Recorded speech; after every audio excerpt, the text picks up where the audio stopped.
to the Catholic Leadership Network podcast, helping ministry leaders succeed from the beginning. We're here to talk about all the stuff no one told you about in ministry leadership. Today, we are talking to Kate Kleintank, Director of Adult Faith Formation for the Pastorate of St. Paul and Church of the Resurrection in Ellicott City, Maryland. Kate has held numerous catechetical leadership roles in the parish across the Archdiocese of Baltimore in a career that has spanned more than 20 years. Welcome, Kate. We're so glad to have you here. Thanks for asking me. This is going to be so much fun. So let's kick this conversation off. We've only got about a half hour. So what can you tell us about how you started in ministry? So originally I was an elementary education major with special ed. I also was secondary ed with math. I knew I always wanted to work with children or teens. And as I was going through, I did a special ed minor. My sister has special needs, and I just felt called to kids with special needs and young adults and adults. And as I was going through and learning about education and doing my student teaching, and as well as doing an internship at Our Lady of Perpetual Help in Ellicott City, I realized I had no patience for my sister when I came home after doing student teaching. And very quickly, the special education piece became a job and ministry became a passion. And I wanted to do more and more of it. And I can remember telling my mom that I was not going to be teaching in the Safeway parking lot. That's no longer. And she's like, how are you going to make a living? But still to this day, I feel like I use my special education degree in every aspect of my job. And so that's how I got into ministry. I've had different titles and different opportunities, I say. Never in a million years did I think I would be adult faith formation, but it's where God has called me. That's awesome. Thanks, Kate. Was there anything about that background between your sister with her special needs and just what you received from your education that changed or shaped the way that you think about ministry, especially for people with special needs? Oh, absolutely. I believe that everyone has the capacity or the ability to be a child of God and someone who has faith, and no matter what it looks like, and to not limit someone just because of maybe their intellectual abilities or, and I say disabilities, but, or also not feel like someone can't show you faith and hope. With Camp Glow that I help with, I have some of the best liturgies, but it's probably the most messiest liturgies ever in the sense of intentions. People call out, please pray for this person, but you also see the reverence and the true presence of Christ when they come up to receive the Eucharist. Nice. Okay, can you share with us a little bit about Camp Glow? I'm sorry, I just wanted to interject there because I think our listeners would love to hear about that. It is one of, I think, the best ministries that the Archdiocese of Baltimore has. I would put that up there at number one of the things that Baltimore does. So can you explain that to folks? Yes, absolutely. Camp Glow is a residential camp, and it's a Catholic camp for adults with special needs. And it's kind of like a respite care for caretakers. That's how it started, so that caretakers, parents would be able to have an opportunity to have a week off and not have to be taking care of their adults with special needs, children or siblings. It is run at Monsignor Dwyer Retreat House. They are in the dorms. Then there's companions that we have that go and they walk the journey with the person. They are like on vacation, and it's great because we feed them, and meaning we bring their plate to them. And that's one of the biggest reasons is for health wise, if they have certain intolerances or over exaggerating. They want a lot of potatoes, mashed potatoes, or whatever it is, but we serve them. And so the companions are actually serving them and they're able to be on vacation. And some of them say, this is my vacation. We go swimming, but you definitely see a different side of them when we go into mass. And every day they have mass and liturgy. And we have priests who come up, and it's definitely a homily geared towards those with special needs. The priests have to be prepared because sometimes they ask a rhetorical question, the question gets answered during the homily, and they have to realize that. So yeah, and it's great too, because the archbishop comes in at some point, and, you know, various bishops from the archdiocese come in, and such wonderful priests, all ages come in. You know, the archdiocesan staff come in and help when they can too. It really is just a fantastic week. So thanks for bringing that up. Also, I wanted to say that I had the opportunity to have the young people from Resurrection in St. Paul come, and they came and served. They can't stay all day, but they can do the arts and crafts section, and then they can celebrate mass and stay for lunch if they want. And I got to be able to have that opportunity to say, you know what, they're going to ask you questions, and if it's completely, you know, not what you're comfortable doing or not feeling to answer, I said, you don't have to. Just say, well, I'd rather not discuss that, or, you know, and I do a thing with them, and I say they may look different, but they're the same as you and me. They want to just know about you. You're here. You're visiting them, and so they want to find out all about you. So it's a great way of multi-generational as well, because you have these adults who are so interested in the young people that come, and then you have these young people who are a little nervous, but then they're like, I had so much fun. It's the highlight of the middle school work camp. Here at Resurrection in St. Paul, they actually begged to come back last year, but because of COVID, you know, so, they keep on saying, can I do this? I'm like, when you turn 18, you can be a companion. But nice. So Kate, can you say more, like, so with Camp Glow, that's a specific ministry outreach from the Archdiocese of Baltimore. They do have the facilities and all of those things. And it's also been long running, right? I mean, Camp Glow's been around. Started it, I think the 70s. Yeah, so it's got some longevity there. But are there other things that we could do to be more inclusive of people with disabilities across the board in a, maybe, I don't want to say in a more generic way, but in a more general way, I guess, than you know, at parishes specifically? So I think one of the biggest is welcome. That you see someone who has special needs. Majority of the time, maybe they call out, and I say call out like, hi, you know, you just wave back to them. You find out their name, you use their name, which is totally about any person who comes in. They want to be known. I know that at our parish, a lot of them, because they have routine, especially adults with special needs, they need that like structure. And so they're always at the Saturday 5 o'clock, and they always sit in the same pew. And immediately in my mind, what's coming up is there's a family that has 2 men who were 50s, late 50s now, and they know from 11 years ago that I adopted Joshua as a baby. And they say to me, baby, baby. And they're so wanting to know about how Joshua is. They're like, tall. And I'm like, yes, he is tall now. And it's just that showing that they have dignity and respect. And I think that with our Catholic social teaching, we talk about that, but living it out, calling them by name, asking the parent, how are you doing? Especially now when we're coming out of pandemic times, that way. The other is inviting them.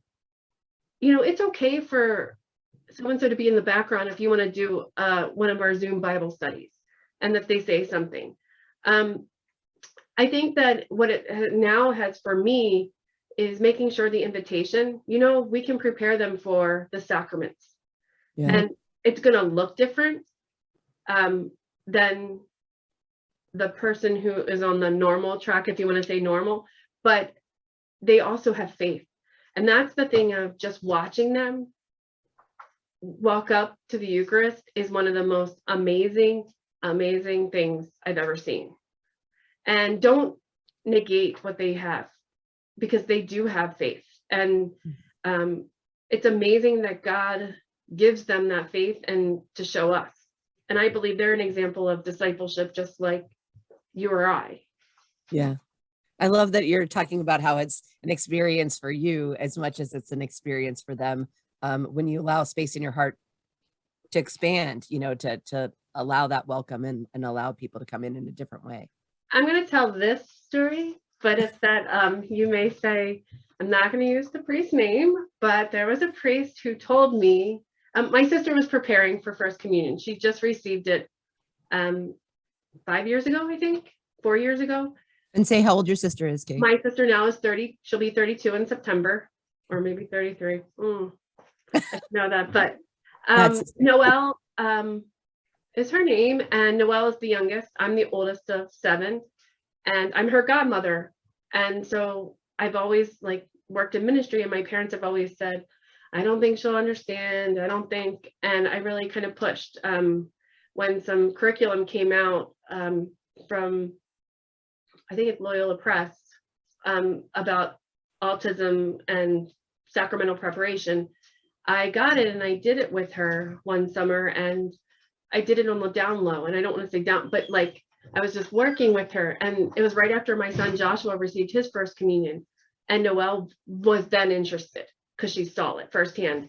Well, then we're preparing, and one of the priests said, well, how do you know she knows it's truly the presence of Christ? And I said, well, according to our bishop's document, all she needs to know, it's different from regular food, that it's special.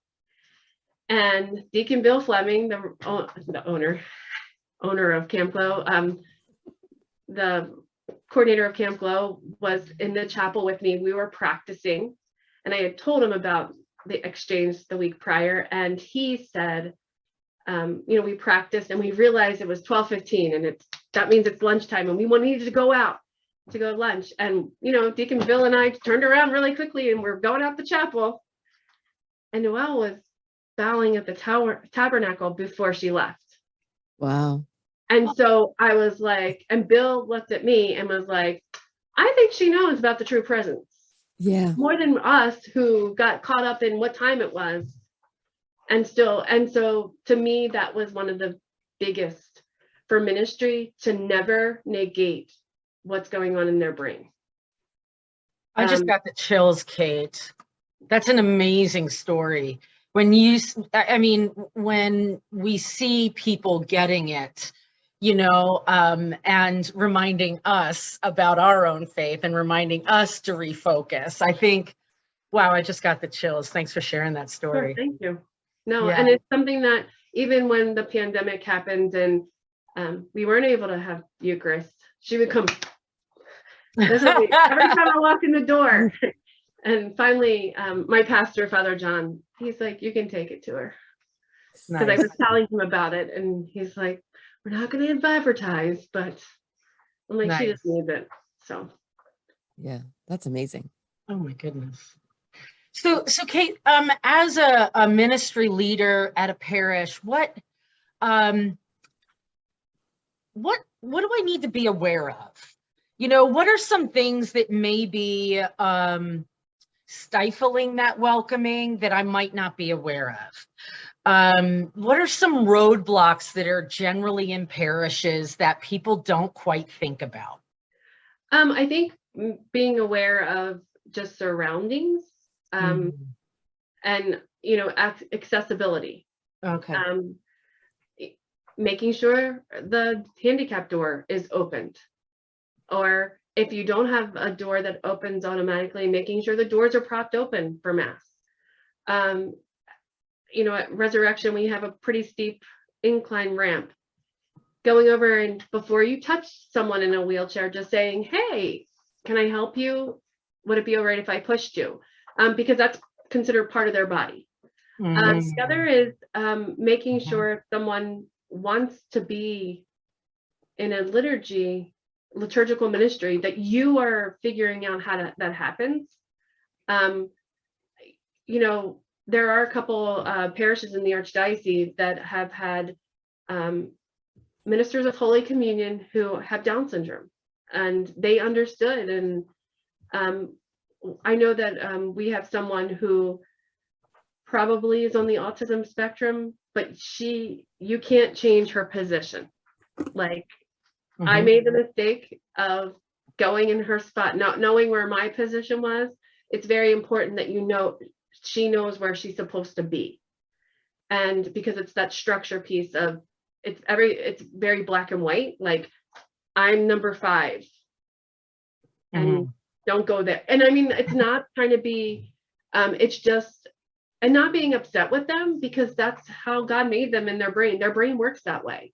Another way is just someone who, like a parent who doesn't show up at, the parents never show up together. It possibly could be because they have a child at home with special needs. Or, they have a younger child and maybe the child has some emotional problems. And so just being aware that if you say we need both parents at something, that sometimes that can be a hindrance for a family. The other is learning disabilities. And I say that because I think we do a lot of intellectual but like a child who has dyslexia, meaning that they have problems reading and decoding what words are. Don't say, Christy, it's your turn to read. Or some of them really want to read. So you realize that and you're prepping them and you're whispering in their ear, like during a prayer service. Okay, it's a reading from the gospel. That word's gospel, and going over it, making sure that they know ahead of time. So there are little things, explaining to children. So I guess this is not from some of adults with special needs make noises and say, well, God made them that way. And they make noises and it's just their way to communicate. They don't realize how loud they are. And answer questions. I will say that's been so refreshing to watch, but make, the stares of the baby. Well, the person with the special needs child or even adult sometimes gets the stares. Just be cognizant of what you're looking at. And ministry, as I said, they can be part of a Bible study in the background, and you may have them pop up just like any child, you'll have them pop up into the screen and say hi, but don't limit, they can contribute. Can I add something here too, Kate? Because I was going to say, here we're talking a lot about people with different kind of disabilities that would cause cognitive impairments and what have you. But I also have a friend who's completely blind, and she lives she's actually, just for the record, she is, I don't know how you call it, like the legal aid for Justice Clarence Thomas. So, I mean, there's nothing at all the matter with her cognition. She's able to negotiate all kinds of things. And I think when you were talking about, I thought of Laura whenever you were talking about the person in the wheelchair. She has talked about many times when she's been in a city and she's got her cane, she's negotiating the city just fine, and someone grabs her around the waist, or by the shoulders and starts dragging her places that she's like, that's not where I'm going, or that's not where I'm headed. And I think that too is that not all disabilities cause cognitive issues. True. Yeah. So I mean, and I think you said it before, ask, do you need help? Is there something I can do? And have that awareness of finding out, the curiosity, I think is the big thing. And even though they're blind, still acknowledging them. Hi, I'm standing next to you. My name's Kate. Yeah. Yeah, absolutely. Like, and if someone is blind in your parish or legally blind, meaning they can't drive, maybe offering to pick them up. Do they need a ride? I think that's the best of Uber and Lyft, that it's become a little more accessible. But I think that is one of the things. There was some, let's go backwards. At Resurrection, we have an interpreter to Mass. Chris Duck, who works for the Archdiocese for Disabilities Ministry, also interprets. Him and his wife, Kathy. And then we also have Missy. And we changed when there was this one family who had little kids who were not morning people. We moved the interpreted mass to the later one. And now that they've grown and they're like, can we go back to 9:30? So we now interpret at 9:30. So we kind of work with the families, making sure, yeah, we're going to interpret the 5 o'clock on Saturday was not a good thing. All their kids played soccer and all their kids played sports or band. Yeah. So, you know, just being cognizant of those kind of things. The other is just, I always, if young people have made a comment about something, I'm like, hey, let's really quickly stop. And I really don't like you using that word to express, you know, retarded. We don't use that word. No. And no. so realizing just being an advocate for the person is what we're called to do. And I really feel like that's how the everyday things are, and not using that word yourself. And if you do catch yourself saying it, say, oh, sorry, you know, and we all make mistakes, move forward. Yeah, absolutely. Yeah, you know, I was watching, I don't know, Instagram, Facebook, TikTok, I don't know, one of them. But there is a young woman who is legally blind, uses a cane, and she shares her encounters through this medium.